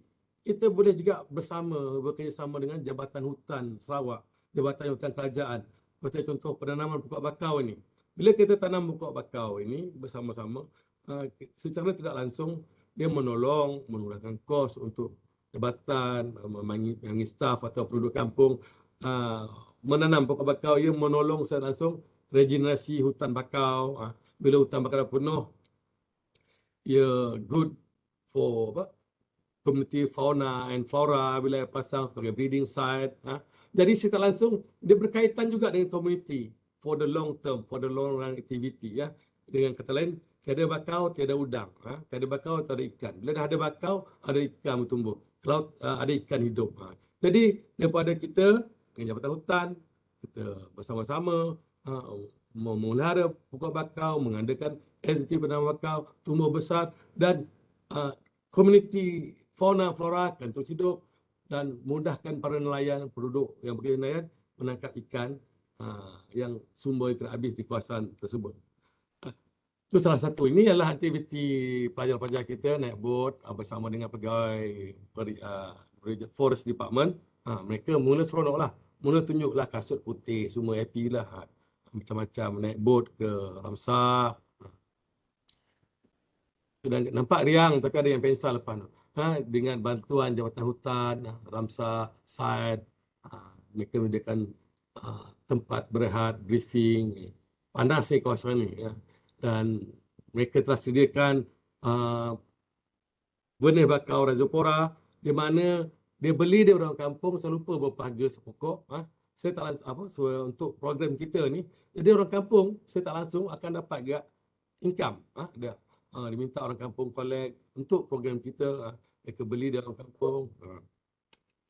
Ni jauh ni kawasan ni, kawasan menanam. But they look very happy. Menanam pokok bakau.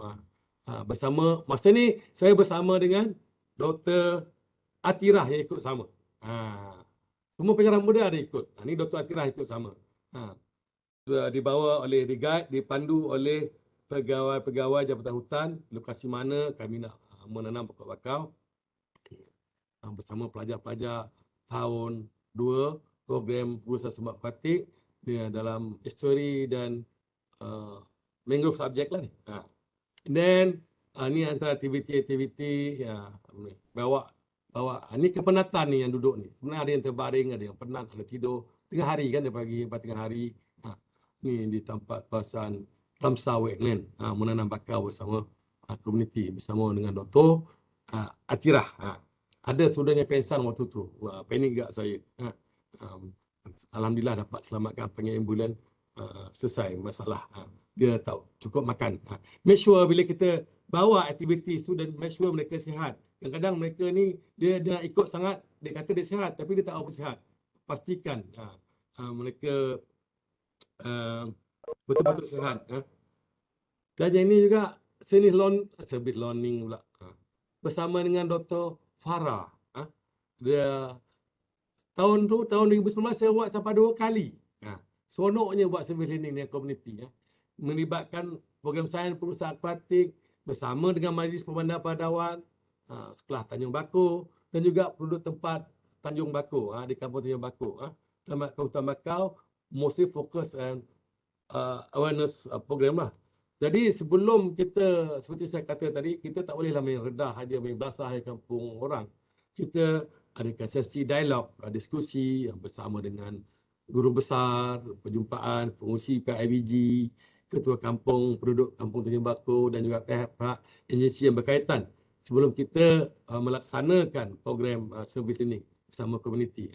Alhamdulillah, ini antara aktiviti tentatif program yang juga disediakan oleh Dr. Farah daripada UNIMAS 27 April, membuat tong sampah, mengatur jaring menangkap sampah. Kita adakan perbincangan dulu, melantik grup pelajar supaya setiap pelajar itu ada kumpulan. Pada time kita membentuk leadership, tanggungjawab pelajar pada kumpulan, bukan saja kumpulan yang dibentuk tapi juga kepada komuniti nanti, masyarakat di kampung. Jadi inilah antara aktiviti 2 hari. Di samping membuat sampah, kita juga membuatkan keceriaan. Ini adalah antara gambar-gambar bersama penduduk kampung, pelajar sekolah. Nak ajar orang tua susah. Kita melibatkan pelajar-pelajar sekolah menjaga kebersihan persekitaran kampung. Tengok pelajar kita ni, pelajar kita daripada Singapura kalau tak silap. Saya pun tak perasan dah. Kalau tak silap lah. dia seronok. Tadi pelajar Jepun, pelajar Singapura, aku hati ni banyak-banyak pelajar luar negeri saya tak langsung involve dalam aktiviti service learning. Ini dia ni adalah sampah-sampah yang merupakan, walaupun tengah panas, walaupun tengah kepanasan kotor, mereka sesuana dalam keriangan, happy ya. Di samping penduduk-penduduk kampung sama-sama membantu. Ini aktiviti yang pertama. Aktiviti yang kedua adalah kita, pelajar-pelajar kita guide aktiviti cara nak menggunakan kembali barang-barang terpakai, botol-botol plastik yang terpakai, yang tak guna, supaya menjadi satu keceriaan sekolah, keceriaan tempat penduduk kampung. Kami menggunakan dewan yang besar yang sesuai bersama dengan pelajar-pelajar sekolah. Jadi kakak-kakak dan abang-abang tu bersambing dipantau oleh Dr. Farah dan saya melihat apakah aktiviti yang dijalankan, dan pelajar kita juga bersemangat bersama-sama adik-adik untuk membina. Ini kita buat tempat hiasan bunga. Tengok adik ni ceria dah dapat tanam pokok, riang daripada bahan buangan yang tidak terpakai. Bersama-sama lah dengan pelajar-pelajar sekolah dan jabatan guru. Ini acara penutup. Ada ikat patut pertandingan. Kalau tak silap saya mewarna sian tong sampah yang disupply tu, siapa tong sampah yang tercantik ke kalau tak silap. Pun dah lupa dah aktiviti yang dilakukan. Pengumuman aktiviti pelajar setiap kumpulan untuk aktiviti service learning yang dibuat di Kampung Tanjung Bakor.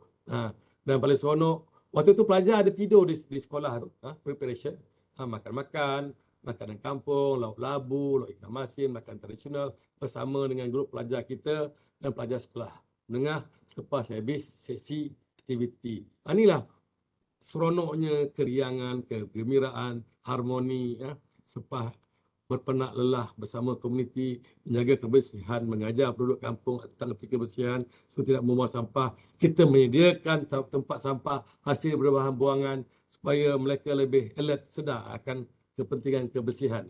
Ini bersama dengan komuniti kampung. Ini ialah salah satu aktiviti, saya panggil SULAM tak jadi sebab COVID-19. Kami dah prepare, pelajar kita dah ada pasport, everything, cuma nak berlepas tunggu green light daripada UNIMAS. Jadi saya panggil SULAM tak jadi. Masa tu Dr. Farah dengan saya mengadakan International Field Science Program, especially on mangrove. We have discussed, I went to Indonesia for 2 times with international officer, with the pejabat director ataupun chancellery office and dean from forestry department, fakulti of matematik and ilmu pengetahuan alam Tanjung Pura, yang mana nak highlight program tu nak melibatkan juga bukan saja UNIMAS dan UNTAN, tapi mereka nak menjemput Mula Warman Universiti dan juga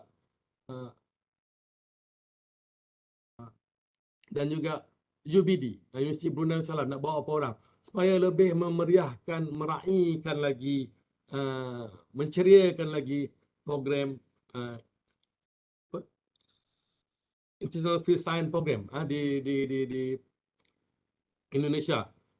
Dr. Farah dah siapkan tentatif, cabinet meeting, banyaklah aktiviti di mana UNIMAS, UNTAN dan universiti lain akan bergabung untuk bersama-sama kita membuatkan salah satu aktiviti SULAM ni.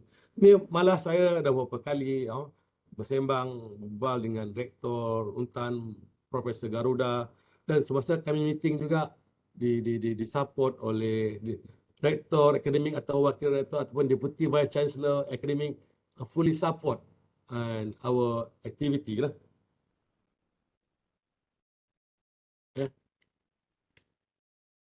This one bersama Vice Chancellor, kami telah juga melihat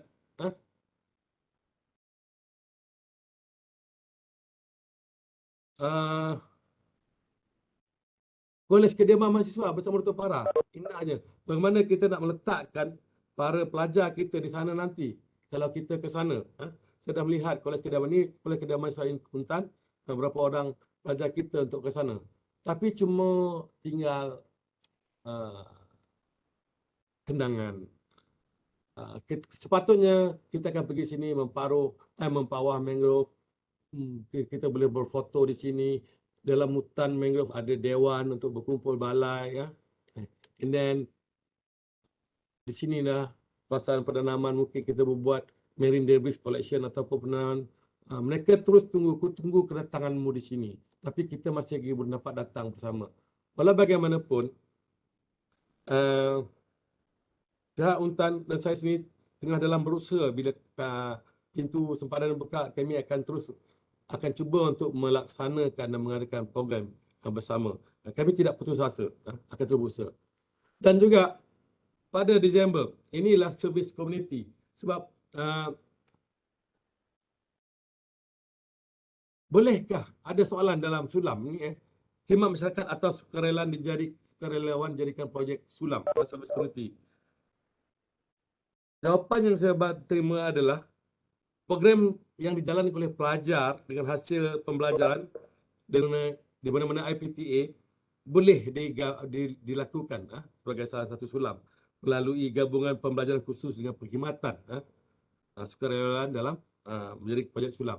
Ini adalah walaupun tidak dapat ke Indonesia, tapi saya terus dijemput untuk dipanggil International Community Service bersama dengan pelajar, mahasiswa, post S1 ataupun undergraduate dan postgraduate student untuk konservasi mangrove bersama masyarakat di Jembrana, Bali.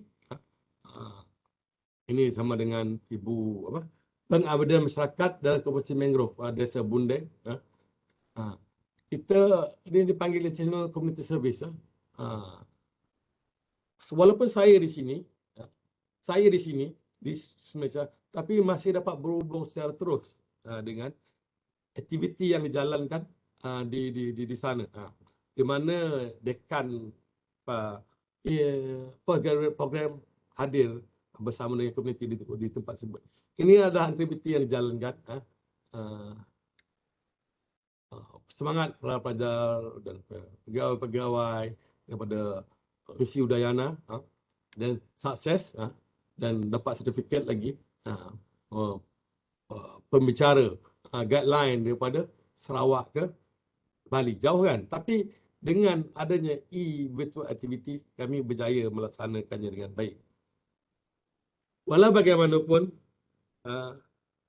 SULAM tak jadi tadi, tapi akhirnya kami tidak putus asa. Saya bawa pula Dr. Muhammad Syafiq untuk projek aktiviti SULAM ni. SULAM tak jadi, akhirnya jadi e-virtual. Kami laksanakan webinar meeting, kami panggil international webinar melibatkan mangrove management of mangrove and coastal in Indonesia and Malaysia selama hampir 2 minggu sebenarnya. Untuk pada sesi ini asalnya kami bual bicara, sembang-sembang dan tercetus idea untuk membuat SULAM. Kebetulan saya tengah mengajar. And then perlibatan 3 universitas, UNIMAS, Universiti Tanjung Pura dan Postgraduate School Universiti Udayana Bali. Dan kami dapat melibatkan strategic partner Biodiversity Indonesia, USAID. 4 orang saja, saya, Syafiq, Ibu Farah dan Ibu Asta untuk menggerakkan. Meeting kami pun untuk melaksanakan saya rasa 2 kali je, 3 kali. Tidak perlu meeting selalu, pagi meeting, petang meeting, malam meeting, awal meeting, hujung meeting. Kami meeting pun lebih kurang paling lama kalau tak silap saya 45 minit. Kita cerita yang penting. Tidak perlu kejap meeting, kejap sahkan. Kita jadikan benda yang mudah. Dan di samping, saya dapat melibatkan bukan saja pensyarah di sana, kita juga melibatkan pensyarah-pensyarah kita untuk aktif untuk participate seperti Dr. Farah, Dr. Fatirah bersama-sama dalam program ini. Ini adalah alamat apa ni? Program description. Dia adalah pelibatan pelajar daripada UNIMAS, daripada program Aquatic Science, Untan dan Udayana University, undergraduate dan postgraduate student. Dan untuk participate in international event secara virtual lah. Sebab kita tak boleh face to face. Hajat tak sampai tadi, kita buat online. Dan student involvement in seminar and forum, Q&A, and then student participation in poster, essay, video competition among 3 universities daripada Borneo, 3 universiti tu. Dan daripada UNIMAS melibatkan pelajar tahun 2 dan tahun 3, pelajar kelas saya dan kelas 1 capik untuk involve in that program. Dan ini juga adalah gabungan daripada kita, cara sistem corak pembelajaran kita, cara organize daripada organizer daripada UNTAN dan Udayana dan UNIMAS. Kita ada lomba poster. Lomba tu maksudnya competition. Lomba competition, poster competition, essay international competition and video international competition. Kita ikut satu part pihak-pihak Udayana dan UNTAN buat, satu part kita buat. Macam ni, scoring rubric mengikut kita. Guideline mengikut cara yang dibuat oleh UNTAN dan Udayana. Jadi kita gabungkan untuk penilaian aktiviti yang kita jalankan. Tajuk essay macam ni, dan tajuk poster macam ni. Ada setiap aktiviti ada scoring rubric dan markah kriteria reflection. Ada student reflection juga for both side from UNTAN dan Udayana University. Tapi yang kita ambil kira untuk pemakan kita ambil reflection pelajar kita lah pada masa tu. And then kemuncak dia setelah 2 minggu kita adakan webinar forum. Kita jemput speaker daripada Udayana, UNIMAS, Dr. Syafiq dan juga Dr. Made bukan Madinah, Made daripada Udayana University. Dan ada pemenang, kita buat sertifikat dia. Yang essay UNIMAS menang pertama. Kalau dalam poster University of Udayana menang. And then video UNTAN menang. Kalau saya tengok video competition ni, penilaian dia mungkin mereka lebih jauh, lebih advance daripada kita. Dan cut and paste daripada data dalam video, dan kita compile berbanding dengan mereka sendiri yang buat turun. Kayaknya macam sinematografi yang ada kelas lah. Jadi di situ kita dapat tahu yang ada benda dari segi kita masih ada advantage, ada yang benda satu segi kita kena banyak belajar daripada universiti lain baru ke advance dalam bidang tertentu ni. Dan mana hadiah yang nombor 1, nombor 2 tu, mereka akan dapat special award lah. Dapat nombor 1, nombor 3. Yang lain tu semua dapat sertifikat. Ini sikit banyak lah. Ni saya pun dapat sertifikat, Dr. Syafiq pun dapat sertifikat. 3 rekan yang sign tu. Kalau macam mana kayu buat, Khairul? Tanyalah saya, WhatsApp saya, KPM tu. Senang-senang dapat ada job cantik-cantik tu. Dapat kalau kita kena usaha. Dan dalam satu objektif SULAM yang telah ada ialah kalau kita have a good data, kita boleh publish data itu. Ini paper Scopus punya journal ni. Malaysian Applied Biology.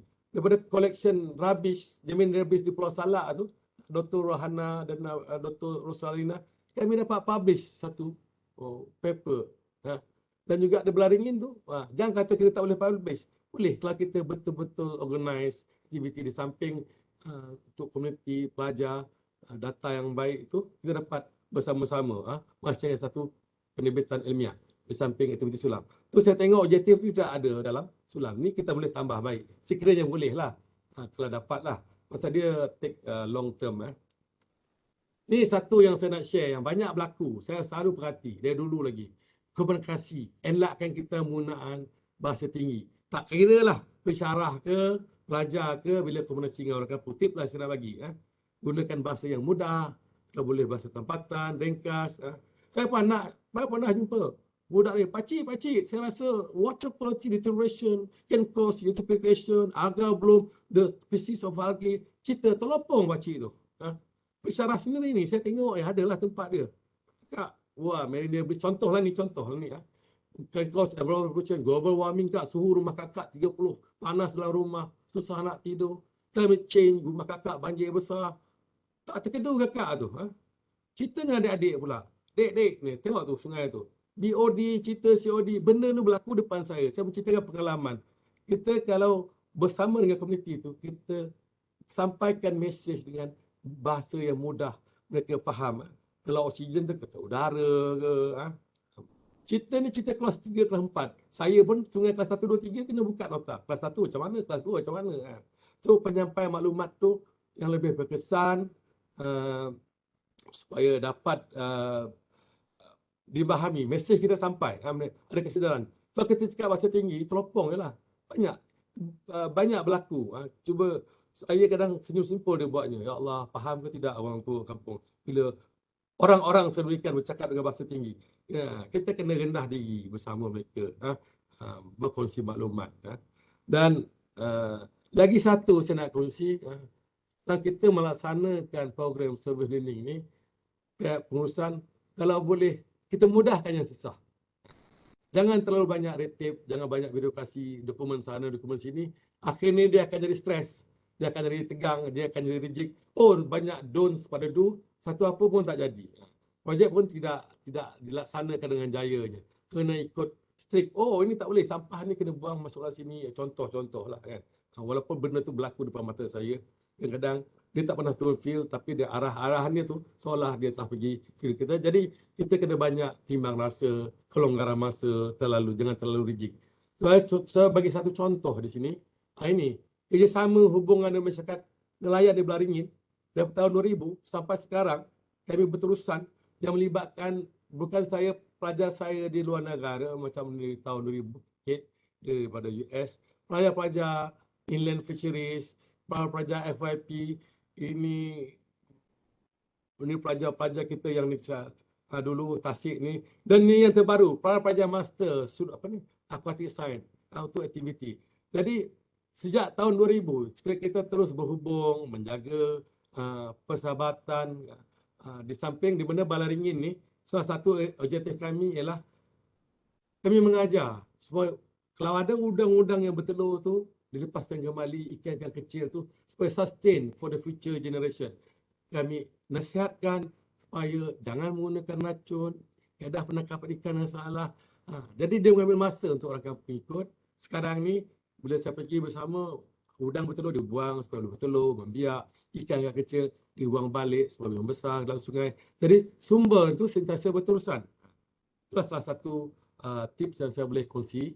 Ini salah satu dari rumah tahun 2000. Sekarang dah banglo kami bersama komuniti kampung dah jadi advance, bola tenggelam, salah satu aktiviti semua komuniti lah. Jadi setakat itulah Dr. Farah. Terima kasih kerana sudi mendengar. Ini adalah gambar saya bersama komuniti di Indonesia. Lupa dah saya, dekat Pendalaman Indonesia, we conserve for freshwater mussel. Ini lagi hebat bersama dengan rakan Indonesia, bersama Portugal, Austria dan kita UNIMAS. Save our freshwater mussel. Sekian Dr. Farah, dan terima kasih kepada rakan-rakan semua kerana sudi mendengar perkongsian saya. Sekian. Assalamualaikum warahmatullahi wabarakatuh. Waalaikumsalam warahmatullahi wabarakatuh. Terima kasih Dr. Khairul Adha. It was a very great presentation. Saya tengok rasa macam semangat lah tengok kan gambar-gambar pengalaman apa semua tu kan. Itulah sebab tu saya bagi tahu awal tadi Dr. Khairul Adha ni dah otai dalam SULAM ni. Sebelum SULAM ada dah buat yang seumpamanya. Okay, we open the floor for question and answer. Any question? Oh, ada tadi saya tengok dalam chat box Dr. Khairul masa tengah presentation. Some said that Dr. Madinah cakap wah bestnya jalan-jalan tu. Dr. Syadrina tengok pun dah best, rasa nak join Dr. Khairul. InsyaAllah saya akan buat SULAM lagi dalam proses dengan kali ini dilaksanakan Bali jadi tuan rumah Udayana dalam proses. Untuk yang akan datang ya. Lepas tu kita rotate kita. Tengoklah kalau kita tak banyak birokrasi mungkin kita buat. Kalau kita dah boleh travel tu boleh kita sambung SULAM tak jadi kan. Sekarang tak boleh kalau lagi ada kan. kita boleh sambung SULAM tak jadi.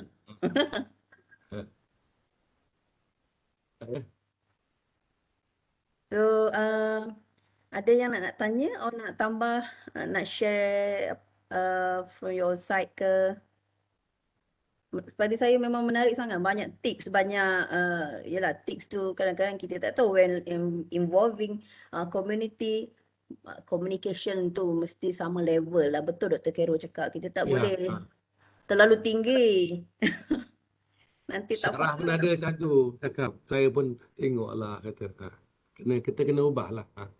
Kalau kita sama kita pun boleh lah. Tapi kalau kena orang lain tu kita ubah intonasi kita tu banyak lah.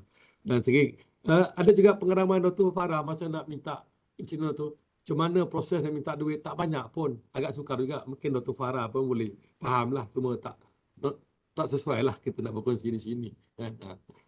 Seperti kata banyak red tape birokrasi yang sepatutnya kita boleh mudahkan lagi, jangan kita susahkan. InsyaAllah mungkin sekarang lebih mudah kot. Sekarang ni Itulah SULAM Dr. Syafiq dengan di bawah Dr. Syafiq Allah. kan, bawah USC. Ya, ya. Saya tak pasti sama ada disediakan bajet ke SULAM untuk di Ada. live? Ada ya? Ada USC ada bajet untuk SULAM. Tak tahulah, kena apply lah kot. Dr. Syafiq tahu information ni, saya rasa. Bolehkah kami gunakan SULAM tak jadi itu? Boleh. InsyaAllah boleh, asal ada proposal lah. Ada Kena dah. majukan kepada Ada kan? USC lah. Ubah tarikh je. Kita sambung nanti. InsyaAllah. Dr. Syafiq ada ke? Tadi nampak macam ada Dr. Syafiq. Ada. Tapi saya seronoklah dapat membimbing pensyarah-pensyarah muda bersama-sama. Dr. Nana, Dr. Atira, Dr. Farah, Dr. Syafiq. Seronok sebenarnya. Dr. Khairul, saya ada soalan. Macam silakan. kan Doktor cakap tadi kan, kita tak boleh gunakan jargon-jargon saintifik tu kan. So macam saya ada problem sikit benda-benda macam ni. Macam mana kita nak cakap dengan community secara layman term yang dia orang boleh faham lah. Contohnya macam tadi kan.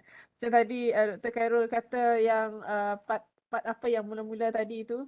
Yang apa algae bloom, macam mana kita nak cakap macam mana kita nak beritahu dia orang algae bloom tu dalam layman term.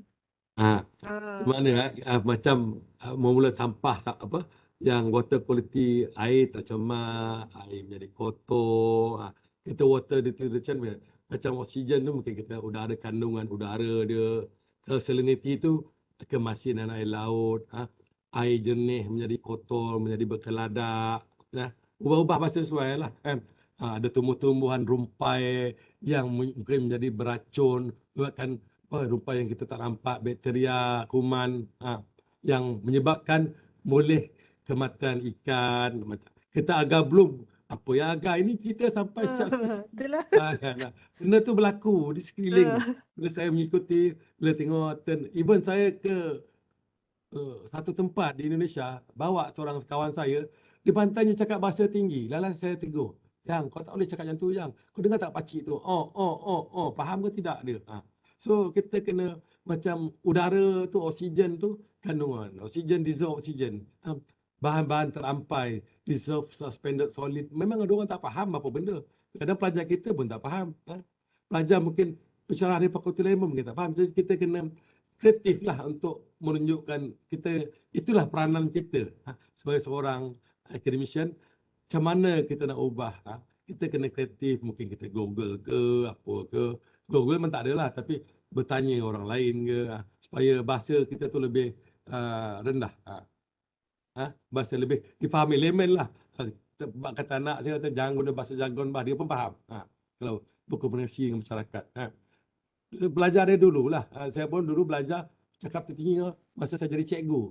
Cakap mengajar budak tingkatan 1, mengajar di perkampungan pendalaman. Melopong budak. Lepas tu baru saya sedar. Dari situlah kita belajar. Kita boleh cakap bahasa terlalu tinggi. Mungkin kita boleh buatlah homework sikit macam mana nak explain bahasa yang sesuai.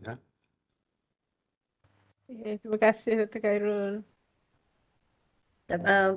Pada pandangan saya lah, bila kita dah buat SULAM ni, kita dah bersedia. Bukan takat pensyarah, kita sebagai bukan takat pelajar, kita sebagai pensyarah kena bersedia. Mental dengan fizikal memang agak penat, dah banyak unexpected thing lah yang akan berlaku in the field. Usually in the field. Student pengsan lah, duit tiba-tiba tak cukup lah, ni dah lapar kebuluran lah. So something yang banyak kita kena standby lah. So pengalaman saya, sebab saya join Dr. Khairul pun dapat tahulah macam mana pengalaman buat sulam ni. Sangat mencabar, tapi hasilnya sangat manis kan, tengok gambar-gambar Dr. Khairul tu. Nak dapatkan duit tu Dr. Farah selalunya dia masa. Tak apa, no problem. Tapi akhirnya dapat jugalah sikit sebanyak untuk sama-sama kan. Macam persiapan bersama dengan komuniti di Tanjung Bakor tu kan. Kita pergi jumpa Dan ketua lagi- kampung dulu kan. Ketua kampung ke wakil ketua kampung? Tapi masak-masak tu orang kampung yang support. Betul. PIBG. Tempat tinggal, masak-masak disponsor oleh orang kampung. Bolehlah kalau siapa pencerah-pencerah nak tanya lebih lanjut macam mana kita nak melaksanakan, saya tak ada masalah berkongsi ya. Ada banyak tempat lagi kita boleh buat. Tapi kekangan COVID ni memang kita limited sikit lah. Tak banyak benda kita boleh buat. Tapi saya berjaya juga virtual walaupun tak dapat face to face. InsyaAllah lepas bukan sepadan, kalau ada peluang boleh saya usahakan lagi. Okey, ada apa-apa soalan atau tambahan nak tanya pengalaman, tiba-tiba terbuka hati nak buat something sulam yang berkaitan apa nama ni, khidmat bakti, bakti siswa, bakti siswa. Okey, ada alright, Dr. Syazrina. Saya tak nampak, minta maaf. Silakan. I interrupt Dr. Khairul talk.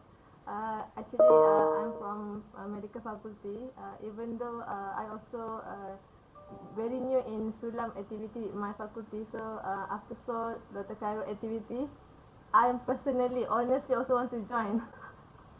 So hopefully, hopefully our student from medical and nursing also can have that kind of Sulam activity. So I congratulate Dr. Khairul and team. Thank you for the nice sharing and inspiration. Thank you Dr. Syazrina. Dengan perkongsian Dr. Khairul kan boleh membuka, boleh nampak macam mana nak buat khusus berasaskan sulam ni. Sebab benda ni memang kena ada experience lah, because it's not easy to involve macam-macam community. Community not only orang kampung. Kadang-kadang ada setengah orang fikir orang community seorang kampung. No, community pelajar sekolah, orang kampung, macam-macam yang boleh dikategorikan sebagai community.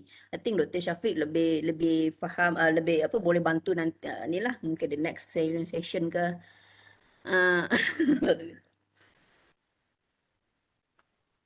Dan walaupun kita buat itu tak ada final exam, tapi sebenarnya dia melibatkan ikut CLO. Ada reflection, ada presentation pelajar, report to community, sama ada. Cuma student kalau ikutkan banyak lagi kerja yang dia orang buat daripada fokus ke final exam. And then ada bahan bukti juga. Mereka implement objektif tu tercapai atau tidak. Kadang-kadang dia ambil masa yang lama lah, macam saya buat di Balaringin tu. Secara tidak sengaja lah tahun 2000, sekarang dah 22 tahun, mesti continue. Pelbagai student dapat menikmati bersama macam-macam aktiviti. Pernah 2 kelas sekali pergi ke sana, 2 bas aktiviti komuniti orang kampung. Berterusan lah, kita terus menjaga hubungan baik lah. Itulah kata, kalau kita jangan guna bahasa tinggi. Tapi pakcik di kampung tu lah pandai sebut spesies-spesies ikan dah 20 tahun, Alhamdulillah lah. Hasil sulam. Hasil sulam. Pakcik dah boleh cakap saintifik nama-nama ikan. Dia tahu jenis dan spesies. Contohlah salah satunya. Ya betul. Kalau kita nak claim program khusus kita sebagai sulam, salah satu kriterianya kena ada dalam CLO. DGL tadi tak perlu CLO, tapi untuk khusus yang kita claim sebagai sulam, you need to have 1 CLO yang ada highlight about community service berkaitan sulam, and then learning unit, maybe 1 learning unit, kalau tak silap SLT 20 hours ke Dr. Maya dalam learning untuk unit. sulam. 20 hours kan. And then for your information juga, start from next year, SULAM bukan lagi KPI. Jadi lecturer free to do anything lah. Macam Dr. Khairul katakan, tak ada evidence apa semua, macam tak ada documentation kan, but still macam project Dr. Khairul is very very interesting. So even kalau dia tak ada dalam KPI lagi pun, saya rasa memang sangat-sangat bagus untuk diteruskan. Betul, boleh diteruskan sebab kita pun dah nampak impak Tapi positif kan. dana masih boleh diminta lah daripada USC. Walaupun dia dah tak jadi SULAM, walaupun Dia tak dia dah jadi tak jadi KPI KPI. lagi, tapi still USC boleh provide dana. Okay, terima kasih Dato' Maya. Hari Jumaat yang berkah ini. Semoga dapat suka. Amin. Kita lihat dari sini nampak banyak yang positif dapat belajar Dr. Syazrina sendiri di chat box today after today's session. Banyak dah belajar daripada semua speaker, Dr. Aazani, Dr. Madinah, Dr. Khairul. So I also hope that our presentations today, our sharing sessions today can open up a lot of possibility for our courses in our faculty, not only in our faculty and other faculties as well, can also implement the same approach perhaps in your courses, and maybe in the next kita punya sharing session kita boleh bawa yang lain-lain, contoh kan. I think a lot of lecturers also done many kind of in ways untuk DGL or SULAM yang kita tak tahu. Bila tengok Dr. Khairul, saya rasa macam wah, ini memang sesuai lah otai SULAM. Dan yang lain-lain, Dr. Madinah dan juga Dr. Aazani. Kalau ada apa-apa soalan, if you have any more questions regarding all these three topics, boleh emailkan terus kepada speakers, Dr. Madinah, Dr. Aazani dan Associate Prof. Dr. Khairul. Macam Dr. Khairul bagi tahu tadi kan, ada nak tanya something detail, boleh bisik-bisik lah, boleh. WhatsApp pun boleh. WhatsApp pun boleh, mana-mana cara lah yang rasa comfortable. I think that's all for our webinar today.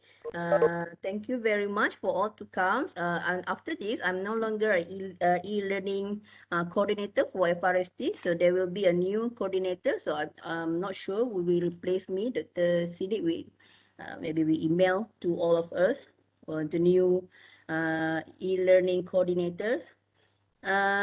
Dr. Larita say thank you. Really interesting. Harap kami boleh practice dekat FMHS2. InsyaAllah boleh. Alright, so thank you very much all speakers and all participants. See you soon again. Terima kasih Dr. Farah. Ya, ambil makanan tau. Ambil makanan. Banyak nanti membazir. Jom Madi, jom. Pergi. Ya, Okay, terima kasih. Assalamualaikum. Jumpa lagi.